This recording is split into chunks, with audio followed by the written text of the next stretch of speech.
can see my screen. Sorry. I already started sharing my screen. So I'll just give you a little introduction. My name is Tomi Abiodun.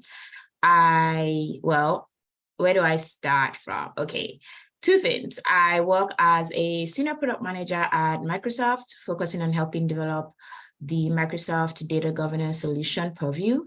I have been at Microsoft for the last 4 years since I completed my MBA at The Ohio State University.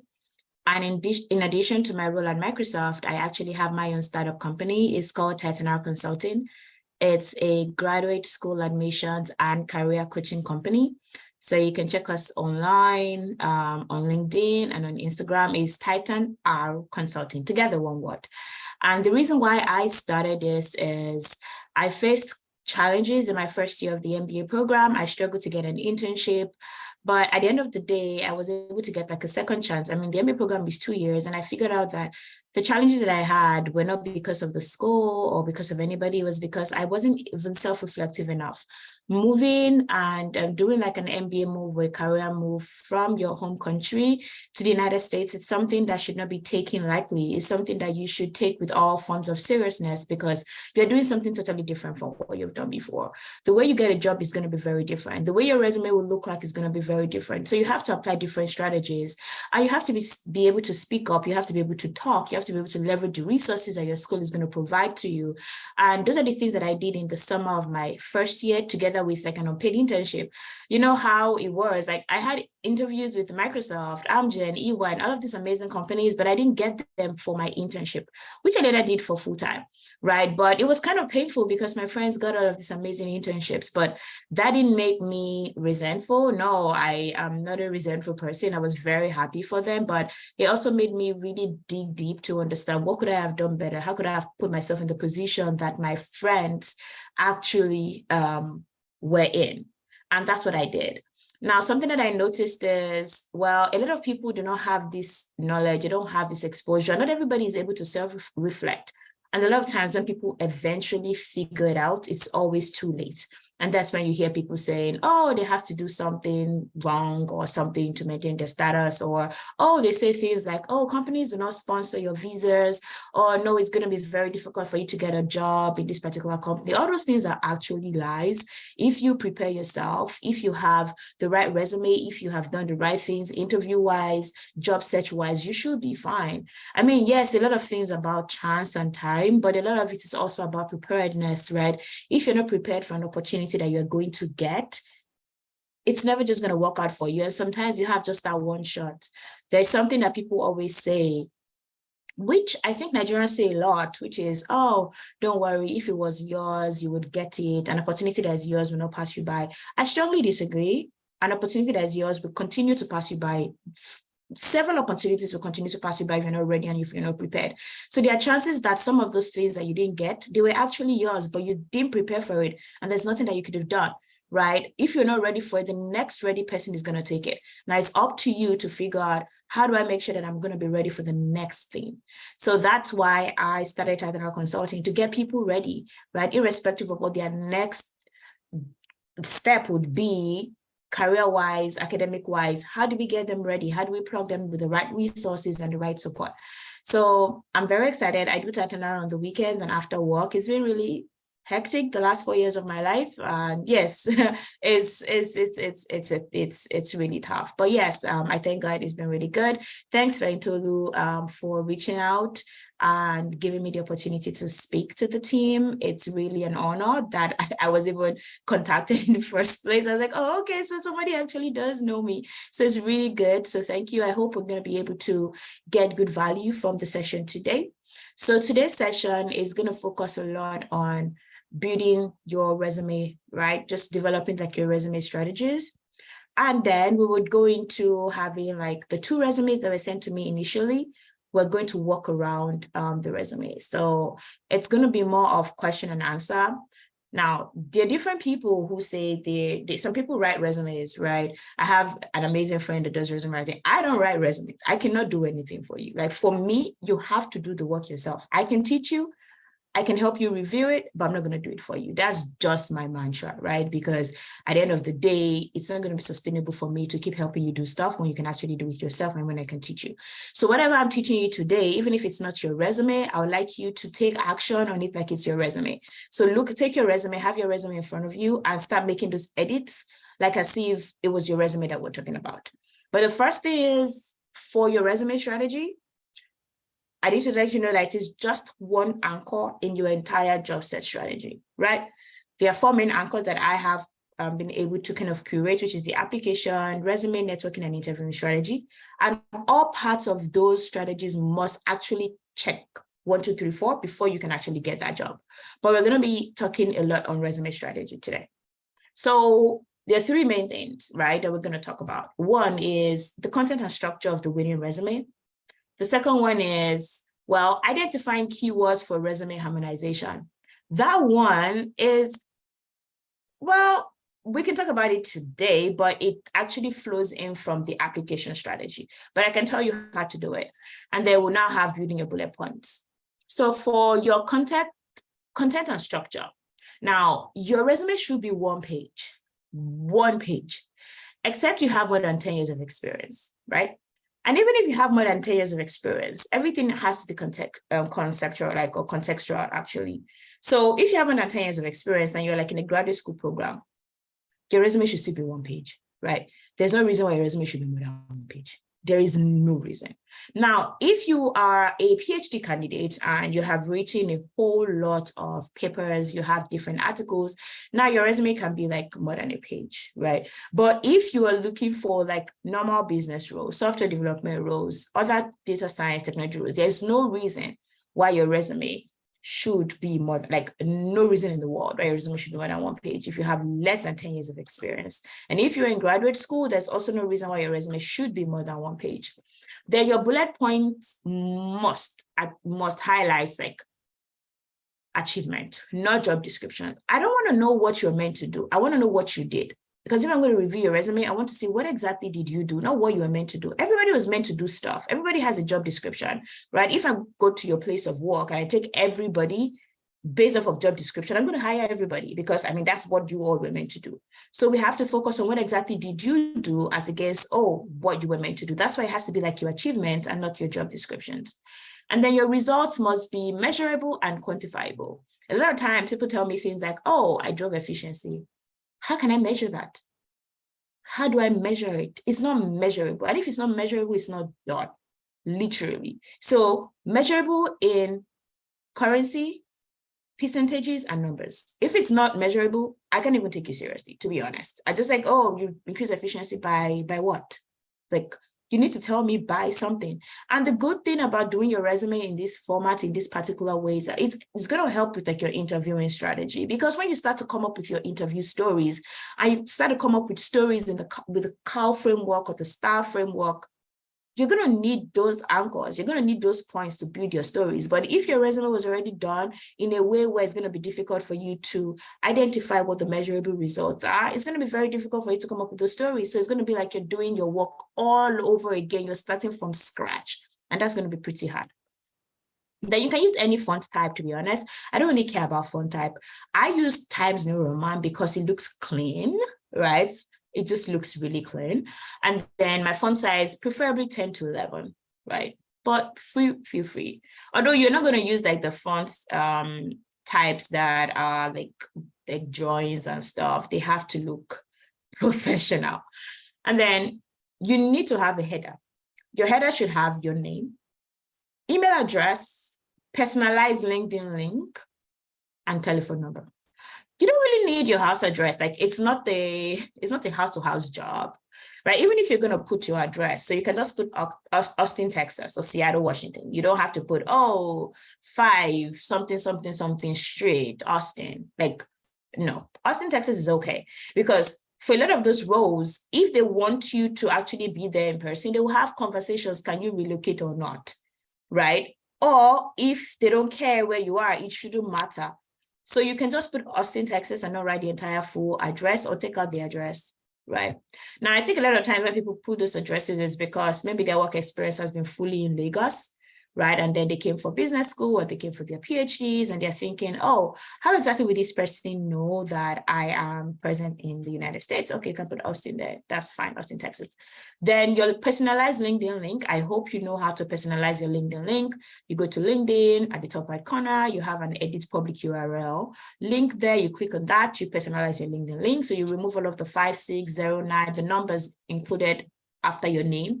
So you make it more like linkedin.com/in/Feyintolu. Literally, that can be your LinkedIn link.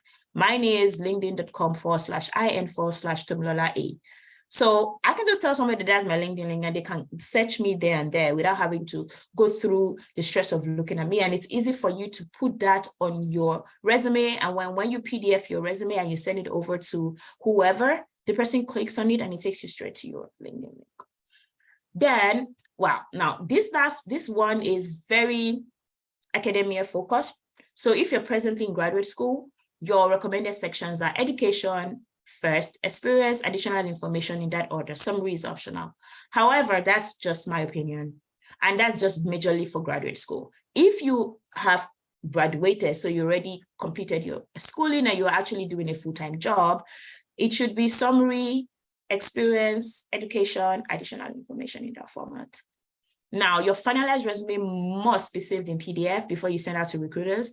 If you're sending out to somebody to help you review your resume, of course, please put it in Microsoft Word so the person can review for you, but it must be saved in PDF before you send it out to recruiters.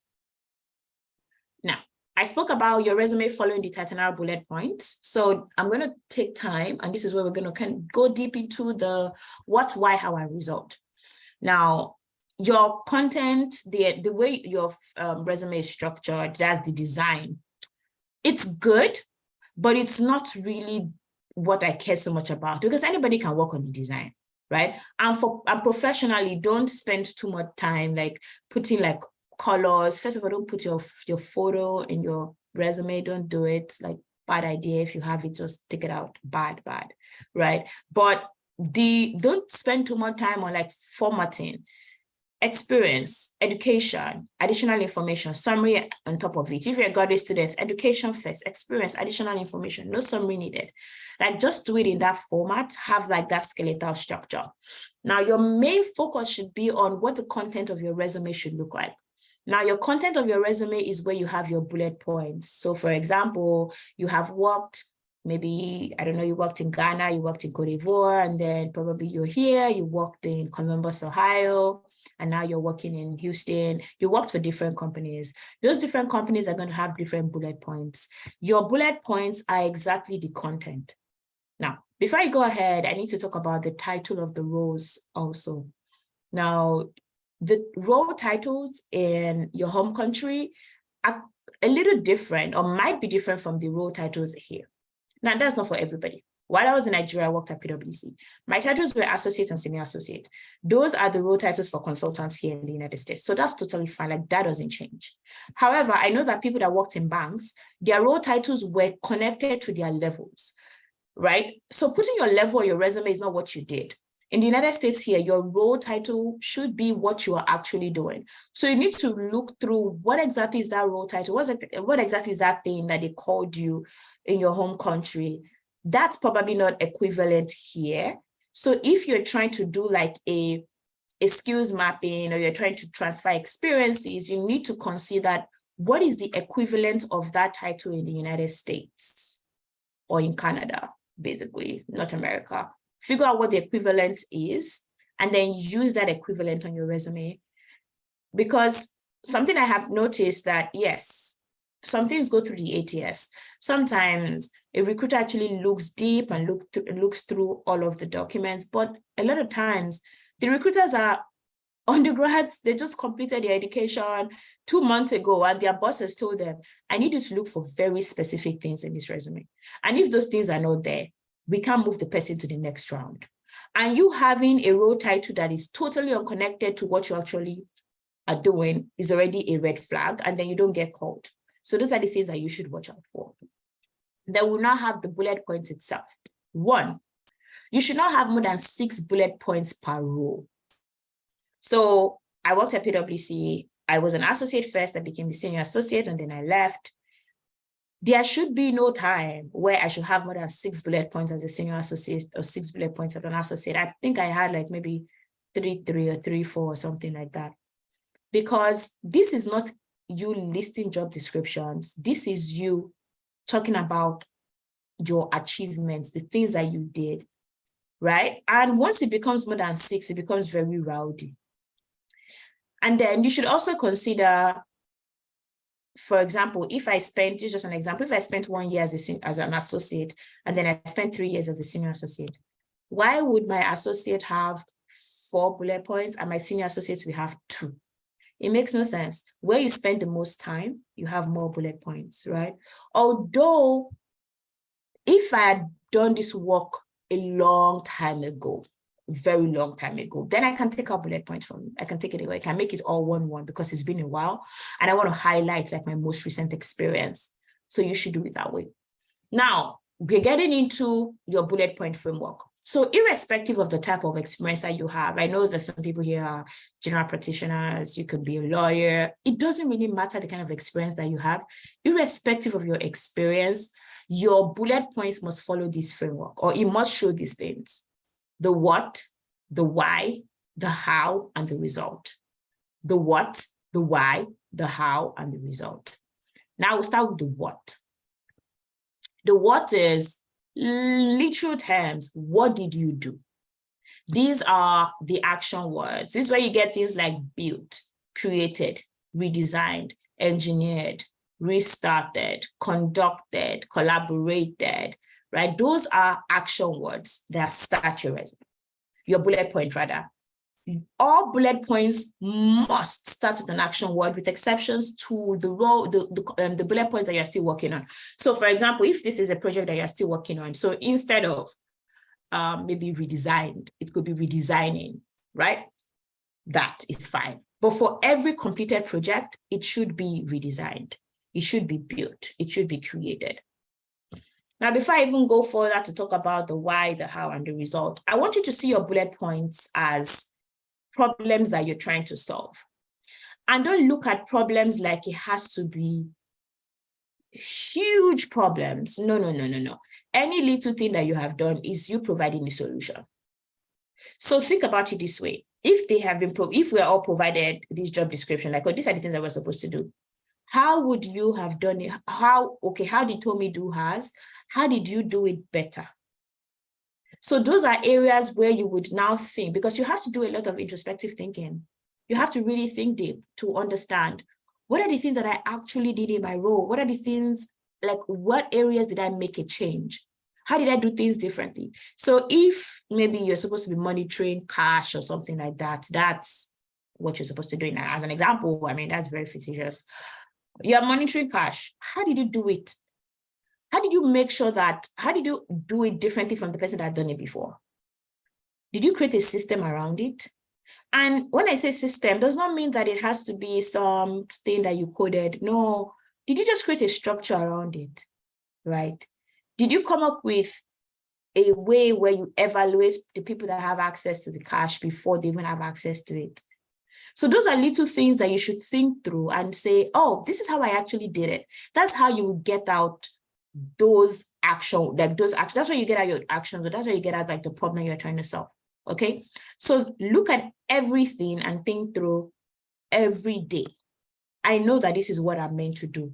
How do I do it differently? How have I done it differently? And if we are just doing things normally, well, you have to really change, because you have to do things differently from people. You have to make sure that you have that winning advantage. What is that thing, that special thing? How do you do that particular task differently, right? How do you solve for a problem that has existed? It might even be a problem that a lot of people don't even think is a problem, but you've made something better. Good. Then we have the why. Now this one, when I see people's resumes for the first time, they don't have the why. And I'm wondering, there has to be a reason why you do things. Personally, as a person, I'm sure you're going to be like, as against to what? If you're not a person, then what could you be? But personally, if you want me to do anything, you have to give me a why. Like, I don't understand, like, why are we doing this? So somebody will tell me, no, we must wash rice before we cook it. Why? Have you thought about why? I'm not going to do it if I don't know why. Right? And for a lot of us, we are used to doing things without even thinking about why we do it. I think about why I do it every day. Do I have to do this? Is it necessary? Is it important? Is it going to take my time? Is it going to create value for me? Is it going to create value for other people? While there are some things that are being done that make sense, like for example, why you wash rice because of the starch, you don't want it to be too sticky. But I've cooked rice without washing it and nothing happened to me. You won't die. You'll be fine. It's the same calories. So we have to really think through it. Why are you washing it? Is it because it is dangerous? Because a lot of them were cooked with, they were packaged with chemicals and you really want to wash those things out? Like, some of the things that we've been brought up to do are good, but why are we doing it? Maybe those things are not even applicable anymore. So you have to think through your why. And you need to take that same attitude to your bullet points. So if your what was manage a team, you managed the team, that's what you did. Why exactly did you manage it? It's like, why? You didn't just wake up and just say, I want to just manage this team of 10 people. What problem were you trying to solve? This will help your recruiter have context as to the scope of your work, the depth of your work, the kind of projects that you have worked on, how complex they are, right? How deep you can go, how you can solve problems for them. Your why would always show that. So you need to be able to think through and say, for everything that I've done, why did I do it?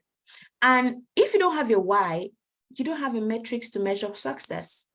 Because you can't tell me that you were successful in something and you did not even have a why, you didn't even have a problem you're trying to solve in the first place. So that's going to be very tough. You need to have a metric for success. You need to have a why. Now, for this example, right, the person managed the team. So this is an example that I made out of the air. Now, the person managed a team to create the bank's first automated funds withdrawal system. Automated withdrawal system is the why. That is why the person managed the team. The person was trying to solve a problem of automation, right? So that's a huge scenario that the person is well. So if a recruiter looks at that, oh, okay, you've helped solve problems of automation. Oh, that makes sense. That's why the person managed the team, right? And then we now have your how. So how did you do it? How did you do it is where you have like, what tools, what methodologies, what processes, what systems, what platforms did you use to do your task, to get your work done? Remember, there was a problem you're trying to solve. Then you have to use something to solve the problem. So what were those things that you used, right? This is where you highlight your functional keywords. This is where you highlight finance, marketing, strategy. Those are functional skills. So the functional skills, they vary, right? You can have tools like Power BI, Excel, macro. You can also have processes like comparative analysis, trend analysis, assessment, valuation. You can have things like go-to-market strategy, due diligence. I mean, I'm coming up with a lot of finance keywords, but you can also have things like product specification, building with Power Platform local. Like, how did you do that thing, right? It's what separates you from me. So both of us can have the same problem. We're working in different parts of the company, but we're going to do it differently. And that's why when somebody wants to say, oh, is this resume like, oh, are you qualified for a finance role? Are you qualified for a marketing role? This is actually how you would stand out in those places, right? From highlighting your skills, highlighting your functional skills, functional keywords. Now, functional skills are not communication.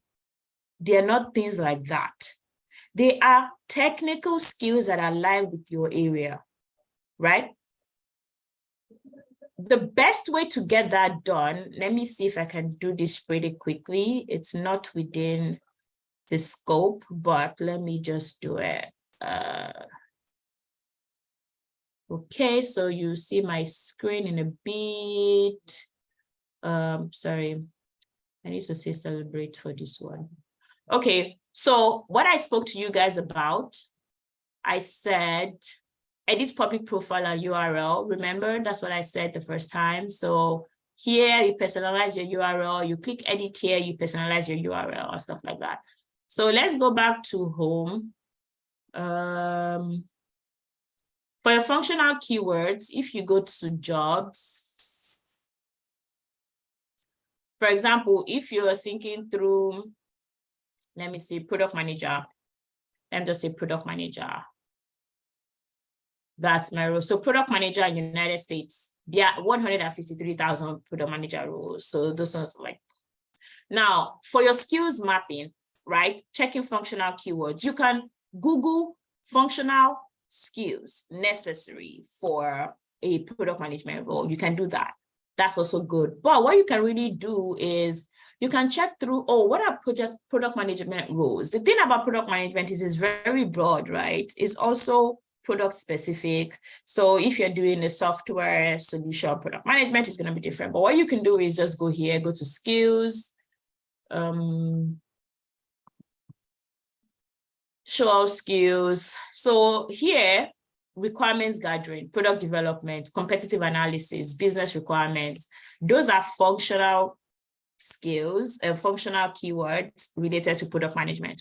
But you need to check through a lot of them, right? To actually really extract, oh, what are all of these product management keywords, right? So, but before you even go through this skills mapping exercise, think through it. When you're trying to solve this problem, how exactly did you solve the problem leveraging the skill sets that you have? And then we'll now see those functional skills that you have on your resume. Maybe they're not in the, I mean, they might be functional skills, but they're not in the lingua that the recruiter knows what they are. So you have to use the lingua. So instead of you saying, oh, I just did like the research, you can just say, oh, you did a trend analysis, a historic trend analysis of the company's performance, right? To evaluate like their sales and their consumption growth and stuff like that. So use those kind of words. Okay. So let me see. Okay. Now, this is also where you can now, if you want to move things around. So for example, you're a salesperson, but you want to position yourself for finance, right? This is an amazing opportunity. As a salesperson, you speak to customers, right? However, there are things that you actually do that a finance person does and a finance recruiter will be looking out for. So as a salesperson, you have a customer that you've been working with for 3-4 years. You've helped them develop, like, well, for tech sales, especially for software sales, you've helped them onboard and implement several software versions of your solution or even several solutions. It's okay for you to say you did like a customer trend analysis, right? You can even say you did a quantitative trend analysis, understanding like the product that the customer has been able to, I don't know, the product with the biggest financial spend, and then you use that to suggest less line of products for the customer. As a salesperson, that's not how you would have written it. But as a finance person, you should write it that way. As somebody interested in finance, you should write it that way. When the person sees it, the person is like, oh, this is actually what you did. You're not lying. That's actually what you did. But you're not, you wouldn't have said it in that particular language because you felt like maybe that's just a finance term. But yes, it's a finance term, but it's what you actually have done. Because there's something that I have noticed, all of us at some point have done finance, we have done sales, we have done marketing, we've done operations, we've done everything in all of these roles. It's just that maybe that's not our main role. So you need to make sure that you showcase, if you want your resume to, oh, you want the salesperson to see your resume and like it. You also want the finance person to see your resume and like it. So you need to make sure that you have a combination of those functional skills, those functional keywords. Then you now have your result.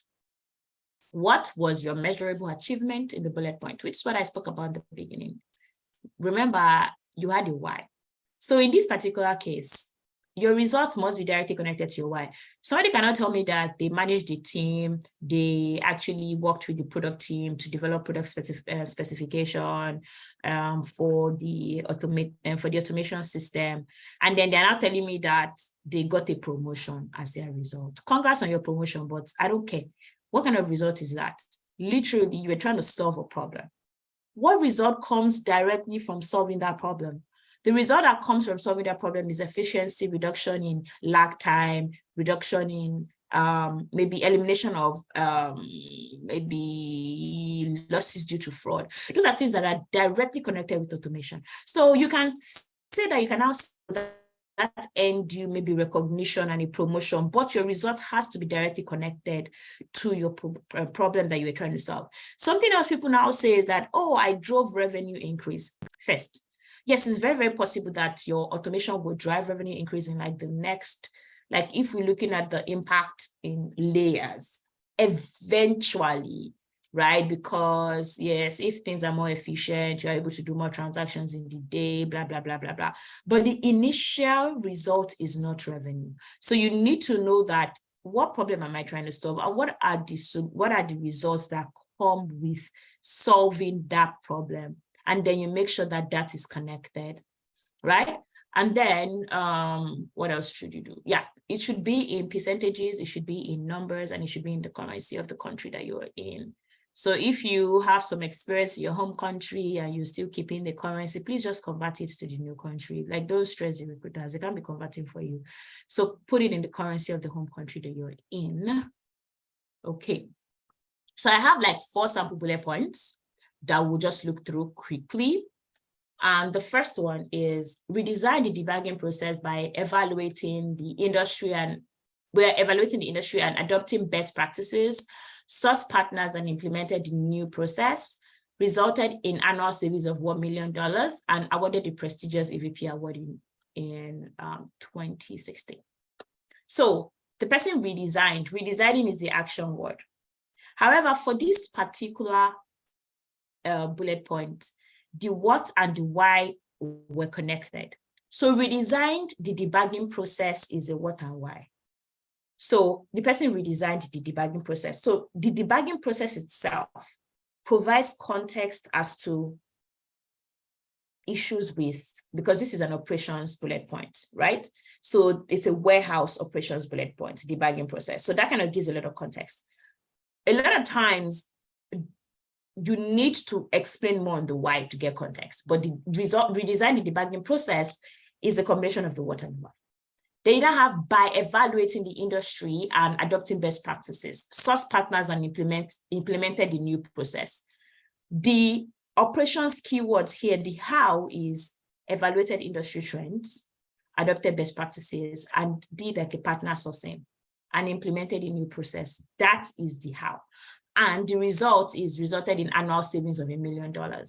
Now, if you know anything about operations and debugging, annual savings is directly connected to solving a debugging issue, because if you don't bag well, you're going to be losing a lot of money, right? And so he saved the business that, and then he went ahead to say he won the EVP award. Congrats to him. That's fine. I'm not going to bite him for this because he already included that. The result is an annual savings of $1 million, which is connected to the why that he had included before. Now, this other one is modeled an international management system due to imbalance of productivity and tracking of engineer performance. So what the person did is, the what is modeled an international management system. Why the person did it is there was an imbalance of productivity and engineer performance tracking, right? And the issue, but he didn't have to go into the problem, but he said that that's why they had delays in product launches, right? What he did was they created a new system on linear that improved workflows, and then that's increased project time and deliverables. So the how was developing a new linear system, a new linear workflow system. Basically, that's the how. Now, I'm sure you're wondering, oh my goodness, this bullet point is 4 lines is a lot. Yes, it is a lot, right? Now, what you need to do is, once you are writing your bullet points, don't have the mind of this first thing that I'm writing is my final bullet points.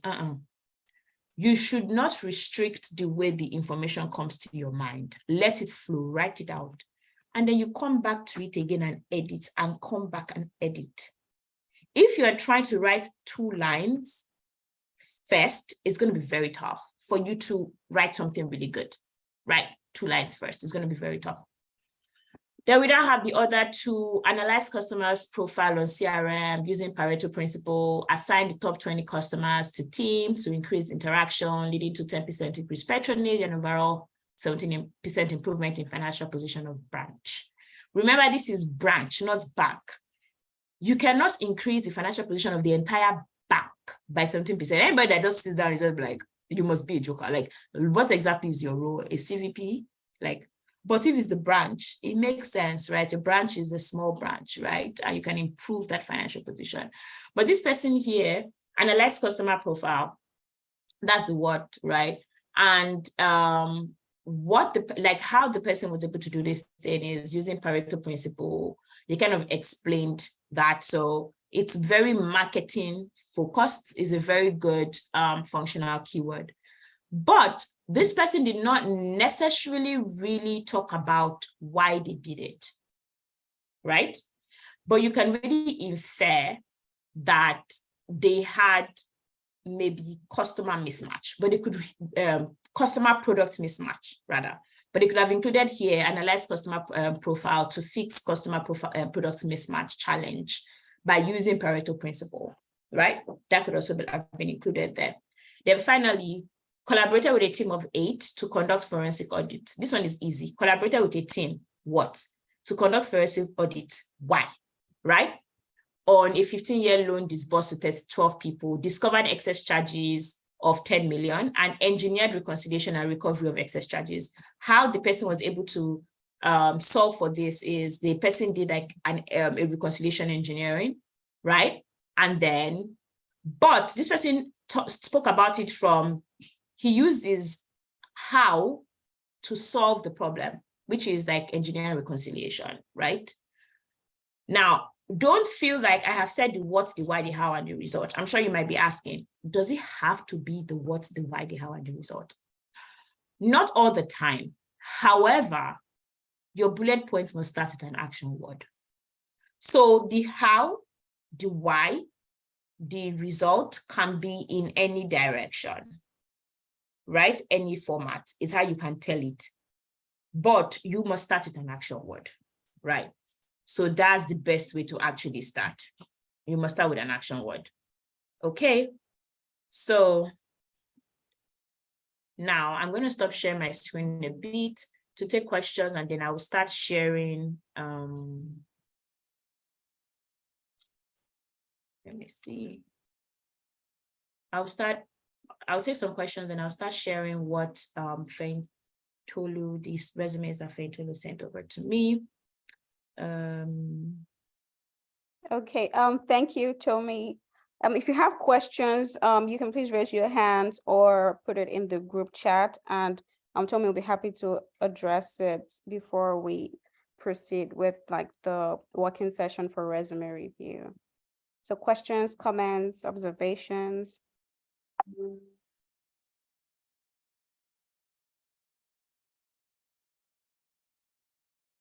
Questions, comments, observations. Okay, I have one question. It seems like, you know, it's been a smooth sail, and Tomi, you're exceptional. So everybody gets everything that you've said. So I don't think we have questions. Okay, someone asked if we can help with a CV review. Oh yes, that's actually what we're going to do next stop.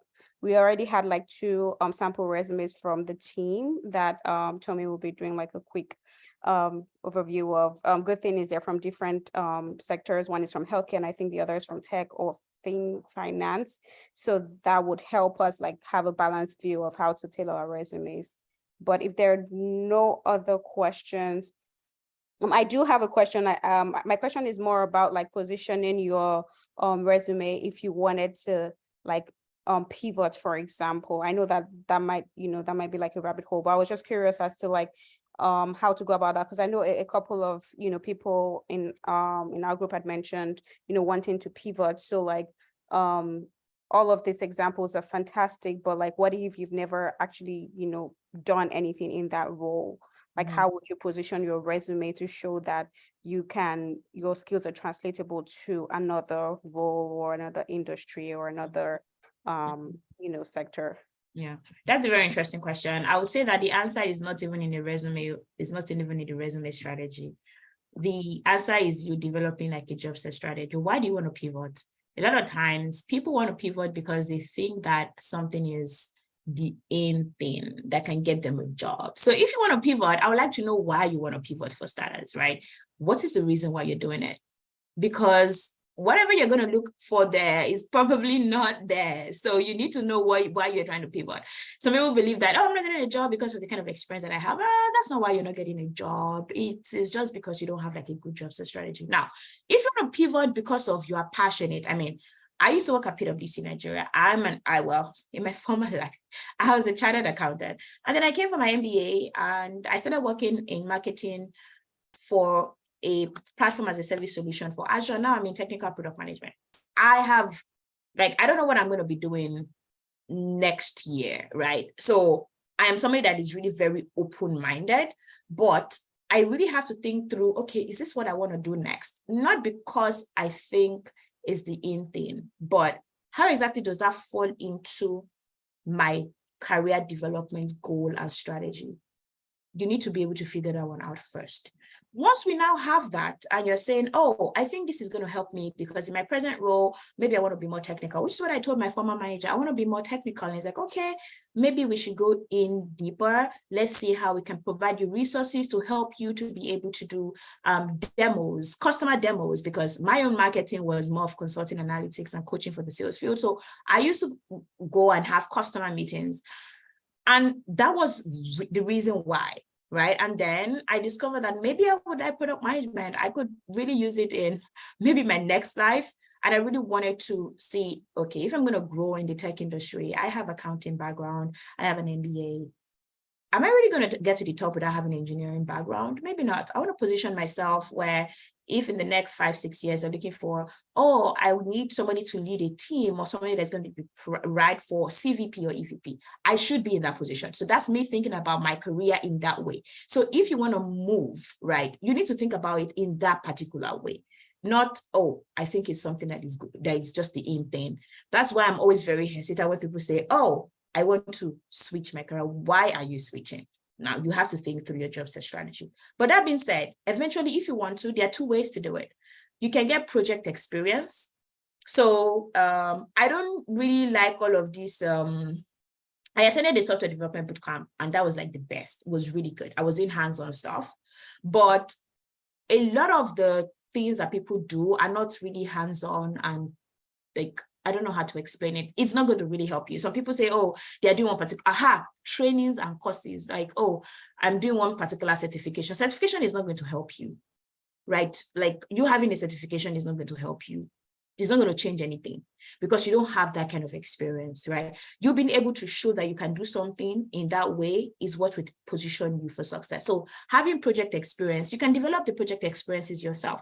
You can see, oh, do I have a particular boot camp that helps train? And the boot camp, are we going to have projects that we would do? And then also, if your resume, if the role that you're interested in is in a similar line. So for example, marketing and strategy, finance and marketing, things that are like in the same, like they're different, but like it makes sense together. All you just need to do is like the example that I gave. As a salesperson, you want to do accounting. What are accounting skills that you have leveraged in your sales role? How do you showcase those accounting skills in your how? That's what you should do. It's not totally different if, oh, you're doing something like you're just trying to go to a different direction, and then you need to be able to figure out why you're doing it. Try to get project experience, include your project experience, try to get volunteer experience in those roles, and then yeah. Then before I would share my screen, I'm starting with Chukwudi's resume. I know that Faith is saying, as a teacher applied to elementary schools here, is it okay to put out experience in both elementary and high schools back in Nigeria in my resume, or just narrow my experience to elementary schools? Both, right? Yeah, you worked in education.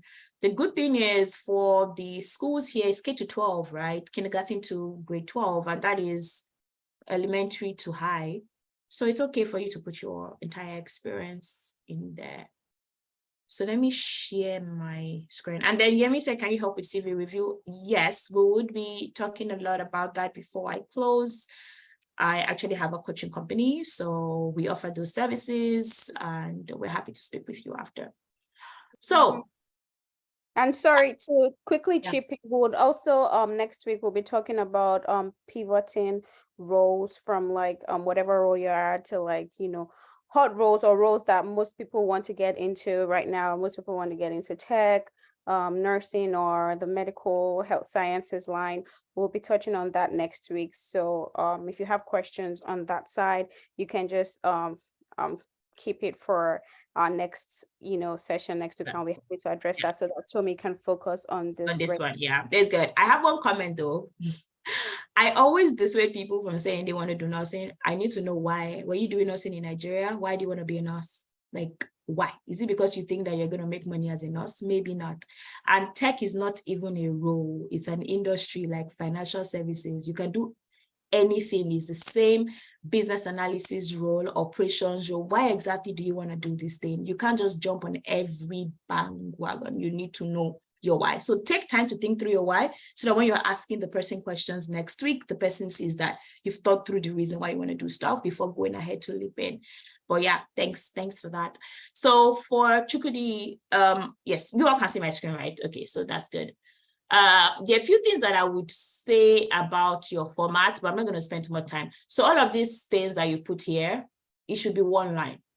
Like, we don't have space, right? So it should be one line. Now, your professional summary should not be more than 4 lines at the most.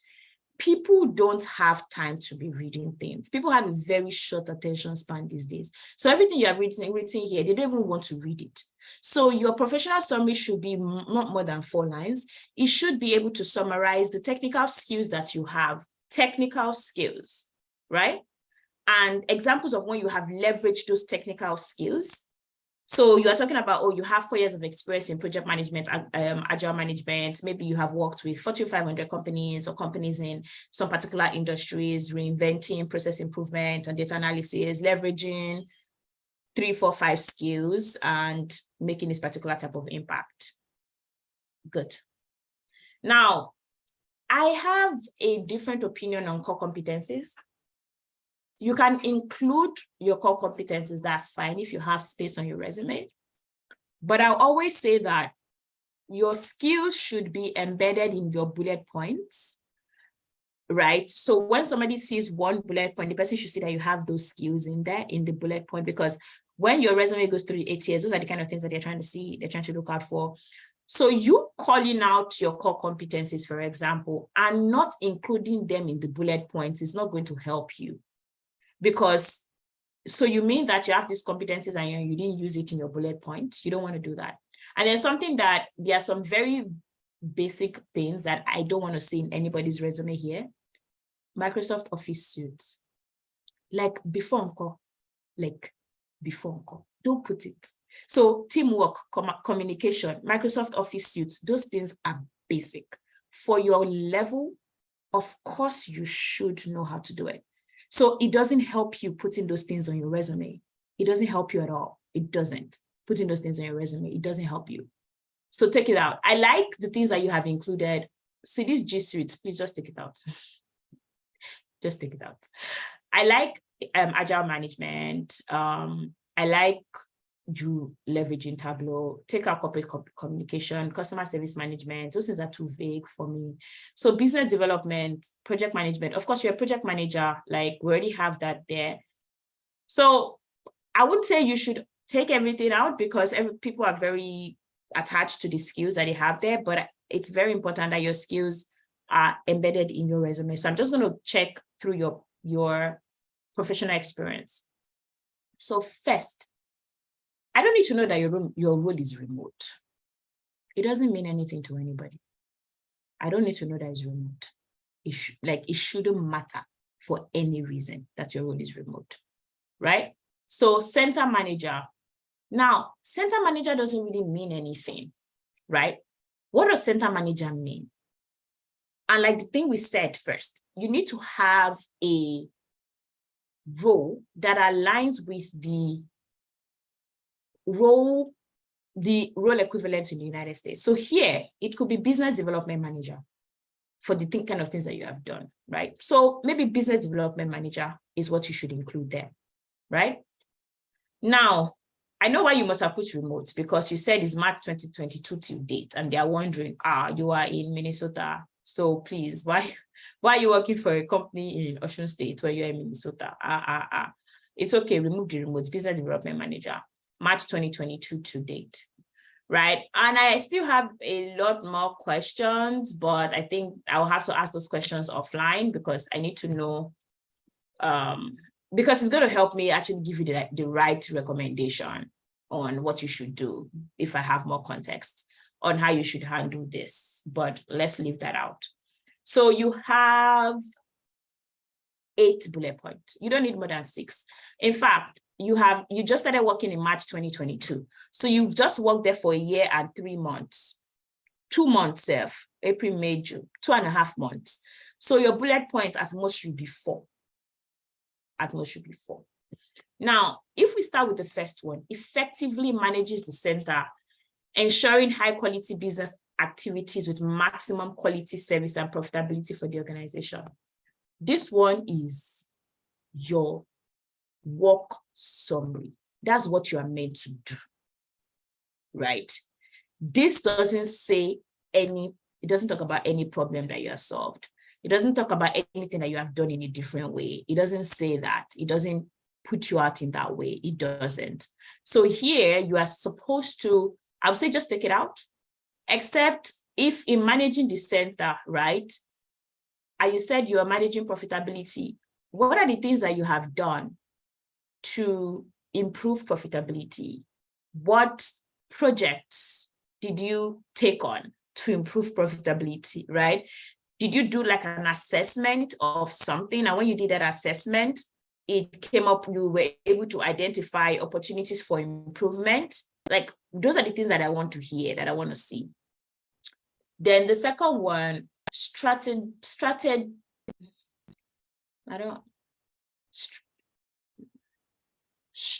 or suggest to expand oil and gas services and trainings provided as well as top division. So I believe this should be strategies and suggestions on expanding oil and gas services and trainings provided. I don't understand that. I don't understand it. And if I don't understand it, the recruiter is not going to understand. First of all, before you submit anything, you need to check for grammatical errors. Like you cannot afford to have grammatical errors on your resume. Like it's a no, you can't afford it. It's like, once I just see this thing, I just have headache. I just close your resume and go and pick another one. Easy, like very, very easy. So you need to check, invest in Grammarly, make sure that there are no mistakes on your resume before you put it out. But that being said, you're talking about 2 different things. You're talking about strategies to expand oil and gas services. You're also talking about trainings provided across Southwest Nigeria. So I'm a little confused, right? So if we pick on the strategies, right, it could be that, oh, you developed maybe market penetration strategies, right? So cross-state penetration strategies, right? To cross-state penetration strategies for maybe 3 West African states, right? Expanding service offerings to those states, right? So those are the kind of things that you did. So if you're trying to expand the services, right? Maybe expanding, so now you are now growing your entire portfolio, right? Increasing your reach to maybe 10 states or something like that. But it's really confusing, so I don't know. And then when it comes to trainings, I don't know what you mean by training. So what I can think is you try to expand your oil and gas service, right? You did like a market entry or a market penetration strategy to different states. And then that means that you guys had to expand your workforce. And then you had to do like onboarding and training for people in that environment to ensure that their services align with the service offerings of the company. So it's just like saying that you have like a franchise, for example, you need to have like standard operating procedures, right? To make sure that whatever you're doing, the services line up really well. Then we have collect and analyze feedback from customers and other teams in order to improve services. Now, this is, you are getting somewhere, right? So you could talk about how you developed like a feedback mechanism, right? It could be an online feedback mechanism. It could be fully digital. It could even be a combination of physical and digital, like feedback mechanism. You could say you leveraged maybe, so it depends. I don't really know what they do in your organization. So it could be a feedback mechanism from payment systems. So when people pay, do they get like a pop-up to provide feedback, right? And then from that, you identify areas of improvement. You could even say you now implemented a particular solution. You could explain that solution. And then what was the result that the implementation led to? Then you put it in that way too. Then develop and execute new and improved oil and gas services. Or training. I don't understand how that one is now different from the second one. So try not to repeat your bullet points. So you already spoke about training. You don't have to talk about training again, especially it's even in the same role. So try not to repeat it. So here we have oversee the governance process, administrative management, record keeping of the center, and ensures the team understands the center's achievements are reflected in operations. So this oversees governance processes is the exact same thing as the first one, effectively managing the center, right? So if you are saying that you are overseeing a governance process and you're doing record keeping, maybe we should talk about a solution that you came up with for record keeping. Have you thought about it? Maybe there's a solution for record keeping that you came up with. Because I believe that this has to be like an oil and gas servicing firm. How exactly do you do record keeping differently? How do you do employee monitoring, right? How do you ensure that people align and obey like rules and regulations? Like, what is that thing that you did, right? Especially for record keeping, did you create a dashboard? Did you build a model, right? Those are the things that you need to consider. Then assist the line manager in achieving maximum customer satisfaction in accordance with organization plans and conducts continuous oversight of planned and preventive maintenance. So you can say maybe you designed a system for maintenance evaluation, right? So think about it in that way. So I don't say you assist the line manager. I'm not too okay with that one. So think through it and say you did continuous oversight. So you created a system for preventive maintenance, right? How did you do it? Was it that you leveraged industry trends or international trends on oil and gas service maintenance, right? And for this particular role, because it's a business development project management role, basically, what are those functional keywords that come from those particular functions that we can include in the resume? So for this, your center manager role for New Life, I would say that you need to really go back and think through the problems that you solved. Think through how you did things differently. Like everything that you have written here is you just went to work and came back, basically. I can't really see something really very specific that you have done. I can't really see that you helped with budgeting and forecasting. And basically, I'm sure you did a whole lot of the work. You're still doing a whole lot of the work, but I can't really see that, right? And your recruiter cannot see it. And all of these things, they're not transferable. You're not able to transfer the skills. So I'm not really happy. So this thing that is here does not align with your core competencies. So that's why I'm saying that people will see your core competencies. They just be like, this person just wrote things out in core competence and he hasn't even done anything similar to that in his job description or in his bullet points rather. Then we have plant manager, gas terminaling and distribution. So plant manager is good, but what you can really do is you can say project manager, oil and gas plant. Because what is plant manager? If you go to LinkedIn now, you Google plant manager, like how many roles are you going to see? So project manager in parentheses, maybe oil and gas plant services. It makes sense because you did project management for the plant, right? And it's not like as if you're trying to get a plant job. I mean, if you get it, fine, but you're trying to get a transferable job, a transferable skill, right? That's what you're trying to get. Then here, consistently is a filler word. It's not an action word, right? So met and exceeded, take out your Naira. Met and exceeded $385,000 monthly plant revenue target and increased revenue that's, you already mentioned that, but okay, which exceeded, okay, so this thing that you did is a result. Where's the work? The work is not there. How did you meet the target? What did you do? What did you do? It could be you led cross-functional team across, I don't know the teams that are in the plant, but you can say you led, if this was an accounting work, you led cross-functional teams across tax, maybe finance, maybe internal operations, maybe, and whatever. So those are like cross-functional teams, right? To maybe develop sales strategy. It could be to develop cross-product selling, cross-product sales strategy, right? So cross-product sale is when you have different products, but you are getting customers that are going to be customers for product A, also buy product B. So you are cross-selling, right? And from your cross sales strategy, you were able to now meet your monthly revenue, right? So those are the things that you say. And for this one, you already said you exceeded the revenue for the month, per month. You don't now have to say you now increase the revenue again. Like it's a repetition. So focus on the what, the why, and the how before you come up with a result. So your recruiter is not just fascinated about the result. Like, it's not fascinating to them, right? If you don't have what you actually did.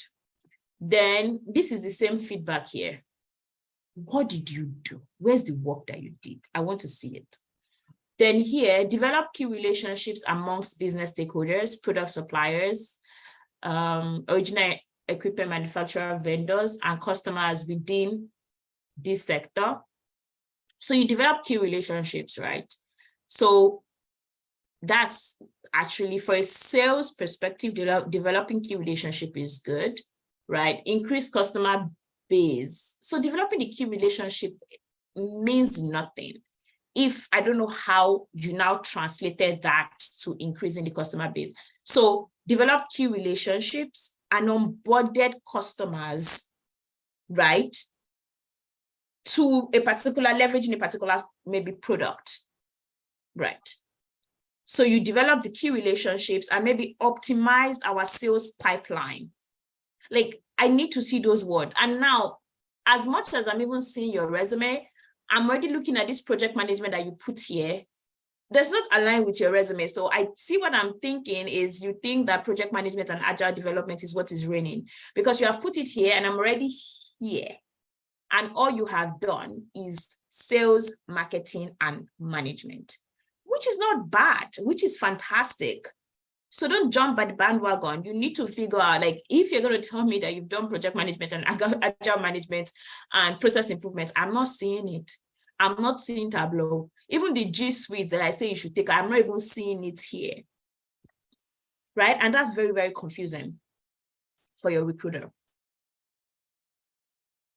Okay. Okay, awesome. Thank you, Tomi. This has been, quite insightful, and I believe a lot of us have been taking notes. Mm-hmm. For lack of time, is it okay for us to move on to the next resume? I think like Chukwudi already has a fair idea of all of this, and then he's also taking notes, and most of us have taken notes, so we can, get a fair understanding of this, and then move on to the other resume, which I believe is in healthcare. And I feel like that would also cater to people that are more in the healthcare space.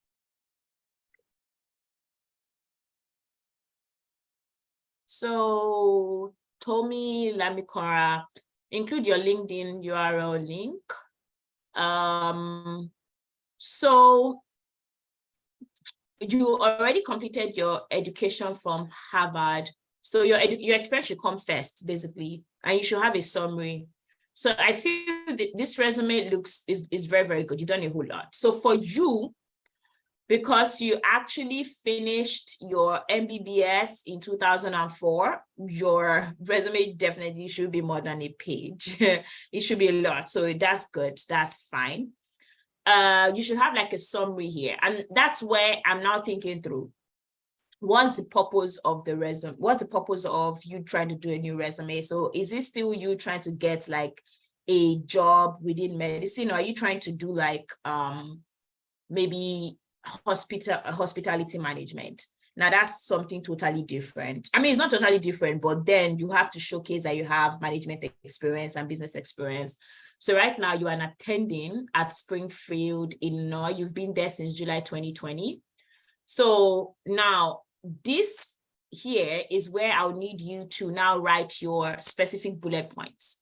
So you haven't really written a whole lot of specific bullet points here.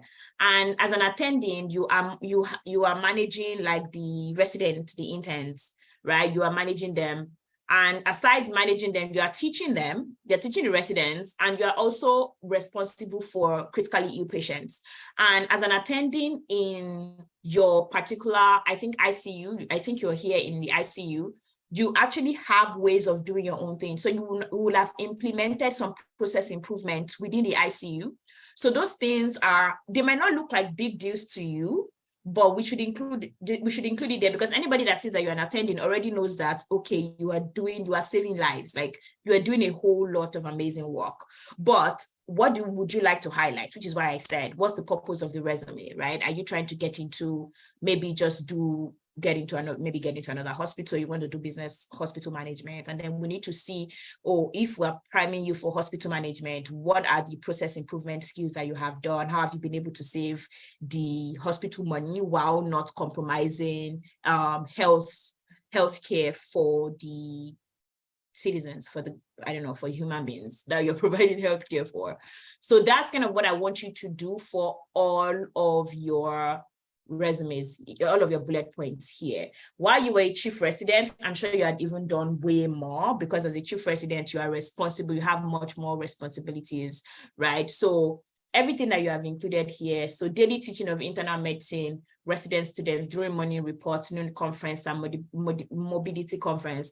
So is there a way that you did your own daily teaching differently, right? Did you implement maybe a cross-learning initiative where every time you're doing your daily teaching, it's more of they have like maybe subgroups that they're in, and everybody's asking questions? That could be your own method, right? Which is going to be different from my own method if I was the chief resident. So those things I would like you to highlight on your resume so that they can see it. And here, let me see. So basically that's all for your bullet points. It's now a different case. If you want to come into product management and we're saying something totally different, I'm assuming that's not what you're trying to do. So that's the bullet point, the way it's going to look like. You have very amazing experience. Now for your volunteer, what I need you to now separate is your volunteer work and your paid work. You can do like a separation so that everything is not lumped together. So what I've seen here is your resume, the structure is not really like, when anybody sees it, the person is like, oh, this thing doesn't look very readable. Like your bullet points should have bullet points, basically, right? Your volunteer experience, you should have, after experience here, you have like volunteer experience. Then you should also have maybe conferences, and I think you have that down here. Okay, you have post held an award. Then you should have like the conferences that you have attended. And then you have like your publications here. You have them linked, actually. Some of them are already linked. So yeah, so those are the things that I would say you should do to your resume. So the way you worked in Medicine Sans Frontier, Abuja, Nigeria, you were the emergency doctor. You worked there for a year and you have like 6 bullet points. Okay, that's fine.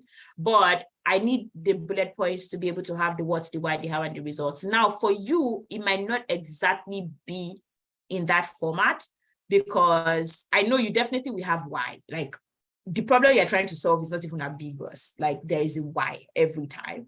But like your how is now where you can decide, you want to showcase just medical techniques, or you want to have a blend of medical and business techniques, right? Those are the things that you can now showcase for your resume. But I think once you make your resume pretty, adding the right bullet points, formatting it really well, having like a summary, is going to look really good.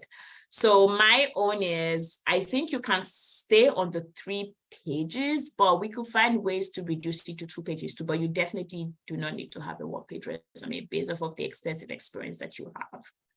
So yeah, that's kind of all that I have. Although I have something to actually share. Let's see. So before I go to questions, so if you want to reach out to me, you can send me an email. It is anu@Titan Consulting, not Titan Consulting. My father is always saying Titan. I'm not Titan Consulting. I don't know who those people are. There are some other people. Titan R, there's an R there. I can tell you the story about how I figured that name out sometime. So anu@Titan Consulting, coaching at Titan Consulting. This is my WhatsApp line for the business. You can reach me there. You can send us messages on Instagram or LinkedIn, or check us out on our website, www.titanconsulting.com. I just kind of prepared like an executive summary. I think I already spoke to you guys about it, like how I started, why I started, why it's important to me to help people like me, and basically help people not make the same mistakes that I have made, and help people have better landing and footing in a different country, because it's really very important. Your experience is valid. You don't have to downplay your experience. You don't have to package your experience to what it's not. The way your experience is really valid. You can sell yourself, you can tell your story better. You just need to have the right guidance. And my products basically are career services and graduate admissions. I actually do graduate admission services too, but basically career services and graduate admission services. So that is all that I have. And then I will be taking questions. I hope I was not too tough or harsh.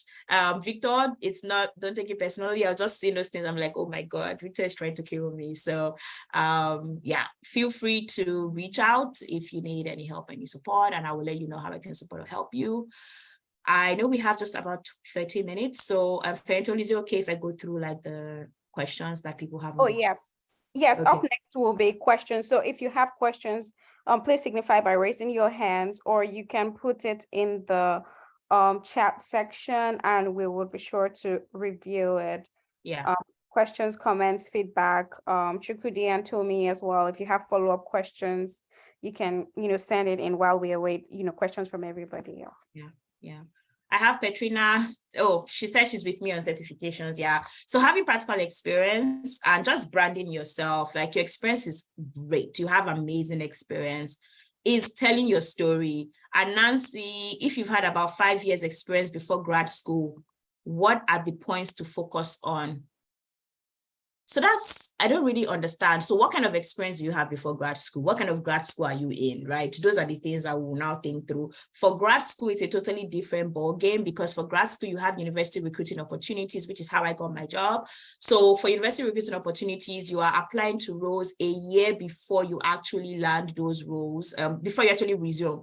So if you're graduating in May, you should start your job search the May before. If you need an internship in the summer, you should start your job search the summer before. That's kind of how it works. So I think I need more context rather with for your question. Then I want to make money as a nurse. Trust me, if you don't have any, like if you're like, so Tomi is a fully qualified doctor, like she would make money as a doctor. But I always give examples, like you are a receptionist in Nigeria. Why do you want to be a nurse? Now money that they are saying nurses earn are for qualified nurses that have gone through the rigors of education like a doctor would. For you, are you going to go through, like, did you pass the nursing in Nigeria? Like, think about it, be reasonable. No, it's not going to work out. So you're going to end up doing $10, $8, $5, I don't know, kind of jobs as a nurse, and that's not going to work out for you. So is that really what you want to do? Are you passionate about healthcare? Is this something that you have done before? If you're not passionate about healthcare, look at what you have done in administration and see how you can position yourself better for an administrative role than going into something that you don't, it's not even about passion. You don't even have the right mental strength to take up that kind of, because nursing is not a joke. Right? It's not like it's dull people that do nursing. They're really, really, really, really, like, it's not a joke. It's not easy. People say, it's not easy. It's like trying to do medicine. So you need to know what you want to do before going into it. And you need to make sure that you have the right motivation and you have the right mental capacity to be able to do it.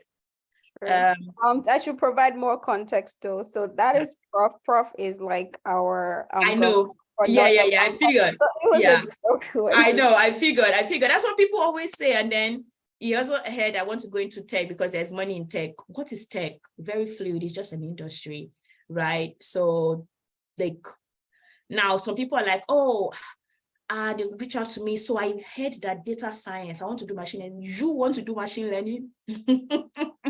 Very funny. Like, what have you even done? Can you even define a data set? Like, don't just jump into those things and say you want to do machine learning. Machine learning is no joke. You need to know you want to do it before you actually go into doing it. Right. So thanks, Prof. Please hope you'll be able to dissuade them as they're coming up with all of these different amazing things. I agree 100% with what you're saying, Tomi, but I feel like we should also not be like discouraged. We should have like a nice blend of like, yes, of course. As in this situation, it's actually good for you to pursue it, and if not, it's good for you not to pursue it. So we don't just like bracket everyone and say, no, of course, like you're an undergrad from Nigeria and you say you want to come and do nursing, it's fine. Like that's why I asked, what is the reason? Why do you want to do it? When people say they want to move roles, why do you want to do it? In some genuine situations, some people, life happened to them, Nigeria happened to them. They wanted to study one course, they did not have the chance. And then they're here, they have a blank slate, the opportunity is there. Can they pursue their initial dream? So like situations like that or other kind of situations. So we have like a nice balance for. They can pursue their real, like, and that's the good thing about America. Like Tomi can shed more light. You see people that are in residency and they're like 50 years old. Like you can do anything you want to do, but you must want to do it. Exactly. You must want to do it. Not because other people want you to do it. Like you must want to do it. Right. True. Yes, I agree 100% because like I know people that come to me and they're like, oh, they want to do nursing. They hear nursing is where the money is. There's a lot of money in nursing. I'm like, I know people that make way more than nurses and they're doing less. So if money is your goal, you might not necessarily have to go through nursing. So knowing those nuances also helps for sure. Yeah. And I also think it's also the community, right? Compared to other, so if people always say, oh, like I love the Indians are doing well, the reason is their community has been more exposed to coming to the US through the education system way before. Most of the Nigerians that came through to the United States, I don't know, but they didn't come in through like, oh, you're going to do like education, you're going to go through school. So the kind of advice that they give and the kind of environment is very different. So you need to figure out the kind of environment that you want to be. If not, you're going to be misled and you're going to be swayed in different directions, right? So yes, anything is really possible, but you need to think about like, what do you want to do? Right. And sometimes what you want to do actually does not make sense too sometimes. So you need to be realistic with yourself and say, okay, I know I want to do this thing, but how can you get, like, and again, that's where mentors come in, right? I don't believe in naysayers. Some people, when I just came to Ohio State, they're like, I said, oh, I know at Ohio State, I know I can get, like, my friend already got an internship at Amazon. I know these are the kind of roles I'm going to get. And somebody said, oh, no, you can't get this kind of role. You're not taking international students. That was your problem. These ones will take me, they will file my visa, they will do everything. And I got it. And my friends really did get it too, right? And they were already saying things like, oh, you don't have it. What did they even say? I said, oh, I was engaged. They're like, no, that one is just boyfriend. It was like, I just stopped going to that church. It was a Nigerian church. I will not mention the name, but I'm just like, you know what?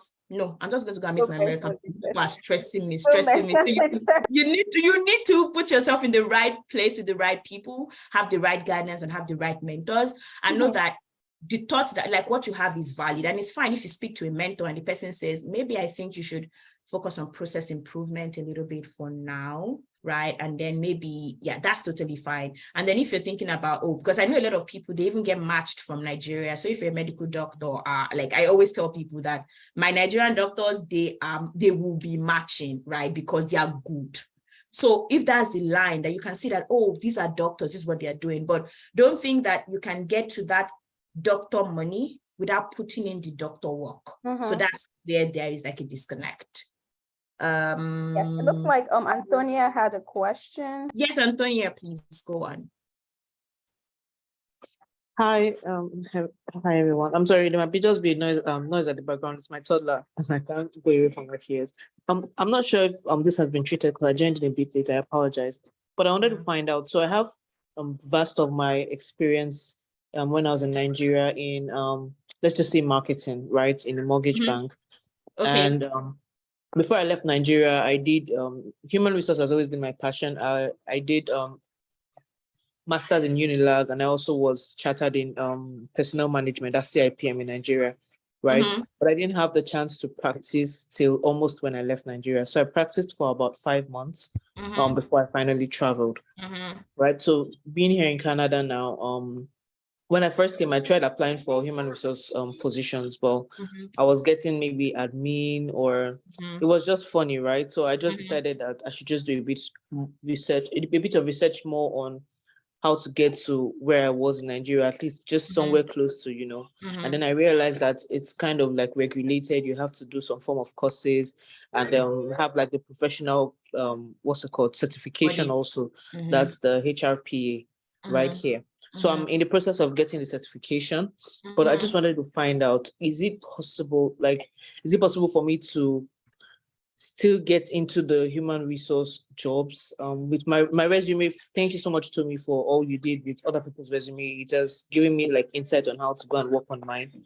I'm going to do a bit of work on it too, but I just wanted to find out if I could get into maybe there was something I was doing wrong at that time Mhm. because I didn't have so much confidence, because I didn't have so Yourself. much experience in human Yes. resources in Nigeria. So Yes. when they asked me questions, I was just a bit, I just answered in just the little way that I could. But is Mhm. there any way that can help me even before I get my certification? I'm sorry about the long question. Yes, I get it, right? And that's why at the beginning I said that there are 4 anchors to job search to make sure that you're successful: the application strategy, your resume strategy, your networking strategy, and your interviewing strategy. All of those 4 things have to check before you can actually land your role. So it might not even be just your resume that is the issue. It might be at the interview stage. What are you saying? Are you leveraging the COW framework or the STAR framework? Are you focusing on a problem? Are you giving them actions that kind of align with what you're going to be doing in that role? And for your resume, how exactly does your resume look like, right? Does it have like the specific bullet points? Like you need to have those things. And I think I will just share my screen quickly. I know we're 2 minutes.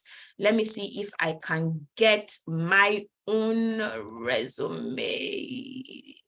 I don't know. I must have sent it to somebody. If you don't have it, if you have like a sample that you're willing to share with me later, I can share with the broader. Yes. So like my own resume, and then you look at what it looks like, and then that would help, right? Because I know that that's like always like a challenge. So the resume, yes, the resume is very, very important. You need to have that. Your resume is very important. So let me see. I think okay, I have it. So I can share it with you now. Let me share my screen so you see what it looks like. And then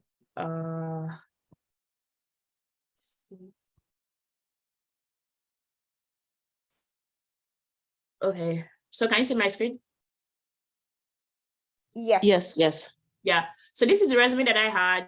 I haven't updated my current role because the role is kicking me. So I need to even see that one and say, Tomi, what's your impact? Before they will tell you I'm 1 year in the role now. So, but this is my role. I worked as a PMM for Azure App Innovation. These are my bullet points. This is my internship. This is my role in PwC. And I did a little stint in a bank when I just graduated from school. I actually have taken it out of my LinkedIn, so I should take it because it's actually not relevant right now. So it's just my PwC and Microsoft experience that I push out there. I have my education and I have my certification, right? So I don't have a summary. I know that I say you should have a summary. I don't have a summary. And I think because I haven't looked for a job outside of Microsoft, but yes, I should definitely have a summary. So right now my resume is still in 1 page because technically once I take out my MBA, the years that I spent in the MBA program, my work experience is just getting to 10 years because technically I worked nearly 4 years at PwC and I'm going to be 4 years at Microsoft this July. So I'm on the 8th-year mark. So that's why I still have my resume as 1 page.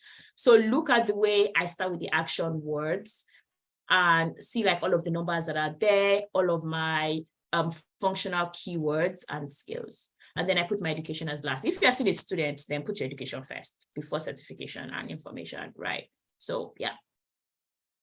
Okay, thank you, Tomi. If you could, I'll liaise with you after so you can like give us a sample and I'll be happy to share with everyone just to use as a template to draft our resumes. But we'll take one last question. It looks like Nancy has a question. So we'll take Nancy's question and then we'll wrap up.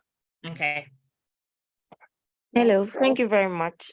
So I Hi. just wanted to provide more clarity to the question I was asking about the experience. So Oh, I've okay, had, okay. yes, so I've had like about 4 years experience in Nigeria before coming for my master's, Mhm, and I think it's about 5 years because I worked in a couple of places. But I mhm, find myself like not being able to fit into one page. My first degree was in communication, so and my master's as well is in communications, and the job roles I like was in Nigeria as well is in communications. So they are all within the same field of study. But mhm. now it's looking like and again I'm doing like a dual master's, so I have another thing in sustainability. My current internship in United States is around sustainability. So I think at some point I would have to like start taking out some of my experience in Nigeria so I can fit into one page. So I'm just trying to say, okay, so how do I determine what is relevant, seeing that everything is still within communication and CSR and sustainability? So how do I decide what I'm going to take out so it fits properly into one page? Okay.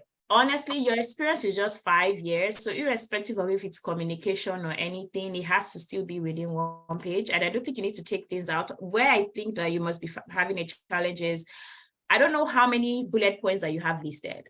I don't know if you have done like, because take your time based off of what we have spoken about, work on your resume.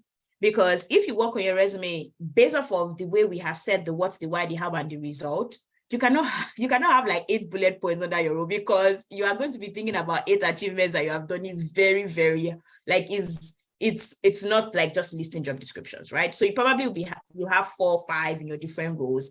And I think your formatting of your resume also is going to be what would help.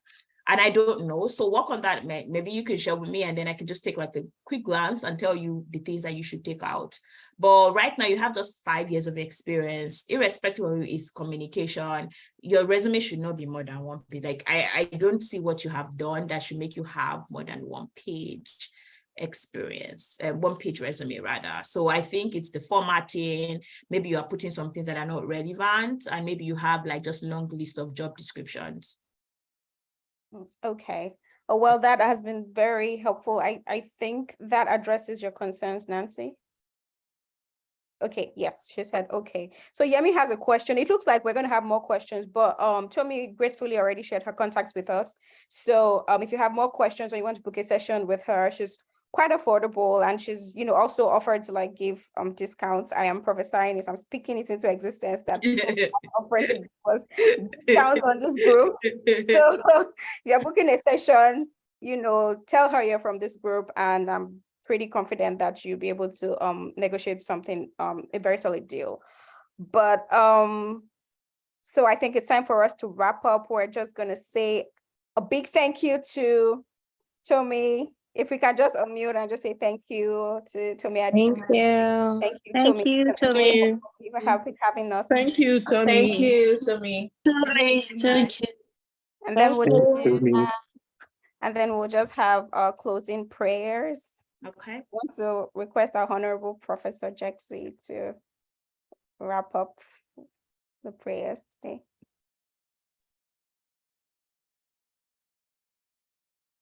Yeah, good evening. Thank you, Tomi, so much for. I was here all through. I just wanted to come and help Fentolu troubleshoot, but as I logged in, I couldn't leave because of the material that was coming out. So thank you so much. And I want to do nursing. Yeah, I don't encourage.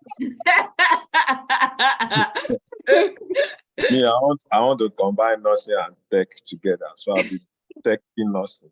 It's good. So you can pay for like you just be sponsoring all of us on this call. Like I like it. I like it. It's good. So I'll be earning the two salaries, So thank you so much. And I encourage everybody. This is being recorded, right? Yes, and sir. it's going to Yes. be available. So take time to also review. This is like a handout that a reference material that you can always refer to at any time. So thank you so much, Tomi, for putting this together, and for Tomi for the facilitation, and for everyone who has stayed on the call. I see the quality of questions that are being asked, and it helps to also improve the quality of the discussion. So thank you, everybody. So our Father, we thank you for this session. Thank you for the wisdom that you have given your daughters to put this together.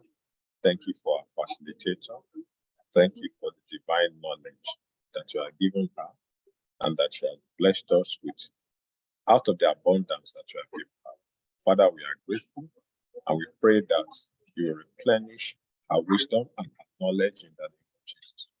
And Lord, we're praying for everyone on this call who desire advancement in their career, that as they have come to seek knowledge, that they have come to seek wisdom, you ask that if any man lacks wisdom, they should ask you. Father, we have come to ask for wisdom tonight. We ask, O God, that you give us that understanding to be able to apply that which we have learned to advance our various careers in the name of Jesus. Amen. Pray for open heavens. We pray for open doors and opportunities, that, Lord, even where they do not know us, according to your word, that as we begin to cast our breath on many waters, as we begin to apply to those places, as our resumes have been reviewed, that the angels will go and illuminate the heart of the recruiters and those that are considering us for this position, and that we see divine mercy in the name of Jesus. Amen. We get on the job the grace to perform, to shine your glory, the glory that is upon your glory that is upon us, to shine, to distinguish us among many. You will give unto us in the name of Jesus. Amen. God will be an ambassador of the kingdom anywhere we go, in the marketplace and in everything that we do. At the end of the day, all the glory will return to you. In the name of Jesus. Thank you, Lord, for making way. Thank you, Lord, for opening the doors. Thank you for opening the heavens over us and over the works of our hands. Thank you for your blessing in the name of Jesus. Lord, we give you thanks. In Jesus' mighty name we pray. Amen. Amen. Thank you, Prof. Thank you, Tomi. Thank you, everyone, for attending the session. We look forward to having you next week for our pivoting to tech and nursing roles. If you do, like, take this 1 week to think deeply on if you really want to do it.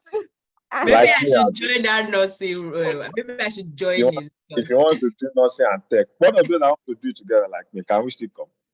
we are always welcome. We are always welcome. But so just to encourage anyone, like Fentolu said, really, I have a friend who was a banker in Nigeria, but I think she even did accounting, right? But she's a registered nurse in the US. Do you understand? She went for it.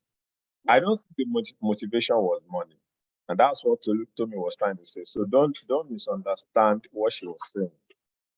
Those jobs, if you are not motivated, if the motivation is money, sometimes the money may not even come as you think it will come. But if the motivation is fulfillment, satisfaction, maybe your childhood dream is to help, to be in the health industry, and circumstances around, like me, I wanted to study medicine. I had everything that it took. If I tell you my story, you know that it's a Nigerian issue. I don't like saying it, but I still want to go and do the medicine. You can. You literally That's how can. I'm saying. You can do it. With my gray hair, So for me, if I get the opportunity to do medicine today, right, because I know that the motivation will not be money. it's not, I'm okay. I'm not looking for a role now that, is money driven. At my stage, it's not money that motivates me anymore. Mhm. You understand? I cannot be motivated by money anymore.